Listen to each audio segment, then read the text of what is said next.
시편 107편 23절에서 43절입니다. 배들을 바다에 띄우며 큰 물에서 일을 하는 자는 여호와께서 행하신 일들과 그의 기이한 일들을 깊은 바다에서 보나니 여호와께서 명령하신즉 광풍이 일어나 바다 물결을 일으키는도다. 그들이 하늘로 솟구쳤다가 깊은 곳으로 내려가나니 그 위험 때문에 그들의 영혼이 녹는도다. 그들이 이리저리 구르며 취한 자같이 비틀거리니 그들의 모든 지각이 혼돈 속에 빠지는도다. 이에 그들이 그들의 고통 때문에 여호와께 부르짖으매 그가 그들의 고통에서 그들을 인도하여 내시고 광풍을 고요하게 하사 물결도 잔잔하게 하시는도다. 그들이 평온함으로 말미암아 기뻐하는 중에 여호와께서 그들이 바라는 항구로 인도하시는도다. 여호와의 인자하심과 인생에게 행하신 기적으로 말미암아 그를 찬송할지로다. 백성의 모임에서 그를 높이며 장로들의 자리에서 그를 찬송할지로다. 여호와께서는 강이 변하여 광야가 되게 하시며 샘이 변하여 마른 땅이 되게 하시며 그 주민의 악으로 말미암아 옥토가 변하여 염전이 되게 하시며 또 광야가 변하여 못이 되게 하시며 마른 땅이 변하여 샘물이 되게 하시고 줄인 자들로 말미암아 거기에 살게 하사 그들이 거주할 성읍을 준비하게 하시고 밭에 파종하며 포도원을 재배하여 풍성한 소출을 거두게 하시며 또 복을 주사 그들이 크게 번성하게 하시고 그의 가축이 감소하지 아니하게 하실지라도 다시 압박과 재난과 우환을 통하여 그들의 수를 줄이시며 낮추시는도다. 여호와께서 고관들에게는 능력을 쏟아 부으시고 길없는 황야에서 유리하게 하시나 궁핍한 자는 그의 고통으로부터 건져주시고 그의 가족을 양떼같이 지켜주시나니 정직한 자는 보고 기뻐하며 모든 사악한 자는 자기 입을 봉하리로다. 지혜 있는 자들은 이러한 일들을 지켜보고 여호와의 인자하심을 깨달으리로다. 시편 107편 후반부를 저희가 나누었습니다. 오늘 말씀 여호와의 인자하심에 대한 고백이 계속되고 있습니다. 특별히 31절 말씀이죠. 여호와의 인자하심과 인생에게 행하신 기적으로 말미암아 그를 찬송할지로다. 이 말씀은 어제도 언급했지만 앞절의 8절, 15절 그리고 21절과 동일한 구절입니다. 하나님의 인자하심 또한 그의 거룩하신 은혜 또 베풀어 주신 일들 이런 것들을 찬송합니다 라고 하고 있습니다. 특별히 43절 말씀에 보니까 인자하심을 깨달으리로다 라는 표현이 있거든요. 우리가 107편 1절을 시작할 때 하나님의 인자하심이 영원하다라는 고백으로 시편 기자가 시작하지 않았습니까? 동일하게 43절 마지막 절에 가서는 여호와의 인자하심을 깨닫는다라고 합니다. 그런데 43절 말씀에 보니까 그 여호와의 인자하심을 깨닫는 사람들이 어떤 사람들이냐? 지혜 있는 사람들이다. 지혜 있는 사람들이다 라고 하고 있어요. 지혜 있는 사람은 여호와의 인자하심을 안다 라고 하는 것이지요. 그런데 여러분, 지혜 있는 자들이 여호와의 인자하심을 아는데 어떻게 아느냐? 이게 중요합니다.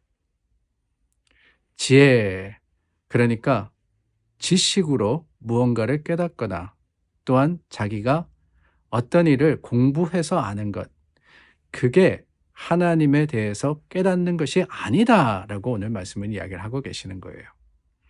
43절을 다시 한번 보시기를 바랍니다. 지혜 있는 자들은 이런 일들을 지켜보고 라고 했습니다. 이런 일들을 지켜보고, 그러니까 경험으로 말미암아 하나님의 인자하심을 깨닫더라 라고 하는 것이지요. 인생에서 경험하는 여러 가지 일들이 하나님이 어떤 분이시라는 것을 알려주는 겁니다. 그런데 이렇게 지켜보면서 깨닫는 그 지혜가, 지켜보면 그 일들이 도대체 뭐냐? 이 앞에 말씀들 여러분들에게 읽어보시면 다른 게 아닙니다.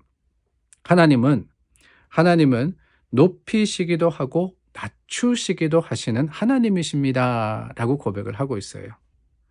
그러니까 인생의 이 모든 일들, 이러한 일들이라고 하는 것은 그저 성공이나 아니면은 어떠한 기쁜 일이나 감사한 일만은 아니다라고 하는 거죠.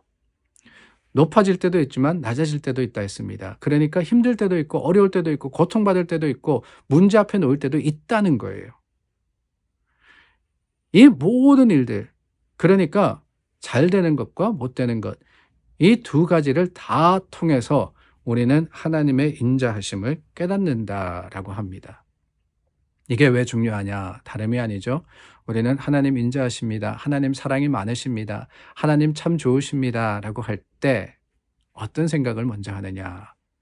하나님께서 내 편이 되어 주시고 하나님께서 내 기도에 응답해 주시고 하나님께서 좋은 것을 더해 주시고 하나님께서 놀라운 일을 이루어 주시기 때문에 하나님 좋습니다. 하나님 참 인자하시네요. 그러더라는 거예요. 그렇지 않습니까, 여러분?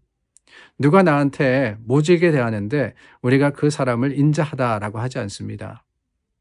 나한테 인사도 잘하고 또한 베풀기도 잘하고 여러 가지 일들 가운데 내가 바라고 원하는 것들을 해결해 주는 그 사람이 참 인자하다라고 생각을 하더라는 거죠. 그런데 하나님의 인자하심은 그게 아니라고 이야기하고 있습니다. 참된 지혜는 뭐냐? 하나님 우리에게 잘 해주시니까, 하나님 내 뜻대로 원하는 대로 해주시니까 하나님 참 좋습니다. 이게 아니라 인생의 낮아진 순간에도 우리가 깨달을 수 있는 게 있는데 그게 뭐냐? 그게 바로 하나님의 인자하심입니다. 라고 하는 것이지요. 그 인자하심은 그러므로 내가 아닙니다. 내 중심이 아니에요. 하나님의 인자하심이라는 것은 다르게 표현하면은 하나님의 뜻이 오롯이 이루어지는 것, 이게 하나님의 인자하심입니다. 우리가 흔히 생각하는 인자하심, 인자라는 그 단어의 의미와는 조금 다르더라라고 하는 거예요. 때로는 힘듭니다. 어렵습니다. 받아들이기 참 고통스럽고 우리가 이해하지도 못합니다. 그러나 그 상황을 우리에게 허락하시고 그 가운데 함께 하시는 하나님이 우리의 하나님이시라는 사실이 바로 주님의 인자하심을 우리가 깨닫는 지혜가 되는 것이지요. 그러므로 여러분, 주님의 인자하심에 대한 고백을 할 때 하나님 좋은 것만 주신다라고 착각하지 마시기를 바랍니다. 오히려 어려운 순간에도 우리가 하나님을 바라고 기대하며 주님을 붙드는 그게 하나님의 인자하심입니다. 그 암흑한 상황 속에서도 우리와 함께 하시되 빛이 되어주시는 하나님이, 그 하나님이 인자하심이에요. 그러므로 여러분, 상황을 바라보시는 것이 아니라 하나님만 바라보시기를 바랍니다. 하나님의 그 거룩하심과 인자하심의 풍성함이 오늘 우리 믿음의 자랑이 될 수 있기를 예수님의 이름으로 축원합니다. 기도하겠습니다.